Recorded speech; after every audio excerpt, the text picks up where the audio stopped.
one gigantic wall or more just full of different soft plastics, and they're full of different colors, different options with that. You got different colors of flake, different hues, different tints. It's like, how do you know where to begin? I'm gonna simplify it for you guys and make it real easy. Now, every lure color, when talking about plastics here, and we'll talk about specifically plastic worms, the water clarity and the light intensity has a lot to do with the color that works the best as far as day in and day out.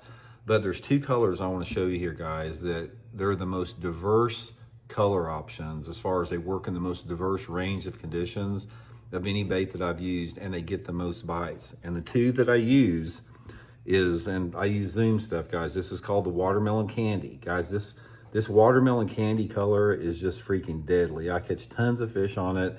And then just the old school green pumpkin. We're gonna talk a little bit about dyes and when you wanna fish these two.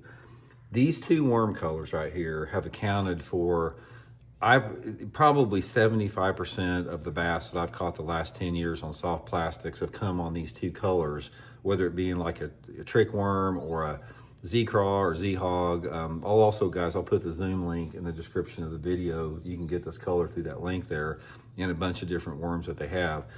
But there's something about these two colors that gets lots of bites, more than any other color they make. And Zoom, for example, they make just, countless different type of colors, and I've tried most all of them.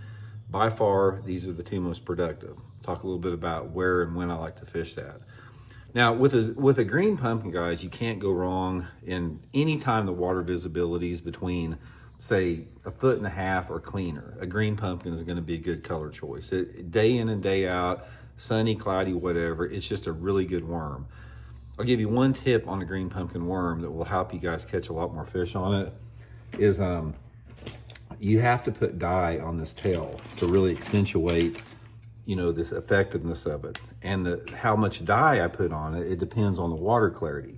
Now, say for example, if I'm fishing clear water, I'm just gonna take my marking pen and I'm just gonna put a little bit just on the tail there. Just a very, very subtle, you can barely even notice it, but in clear water, that can make a big difference. I don't ever fish a green pumpkin worm straight green pumpkin. It's really, really gonna help you out. Now, if the water gets a little bit dirtier, say that water visibility, is down around 2 foot or more, that's when I'll take the dipping dye and I'll put quite a bit of the tail in there, like that. I'll dip it, pretty extensively, so I've got a lot more color on it.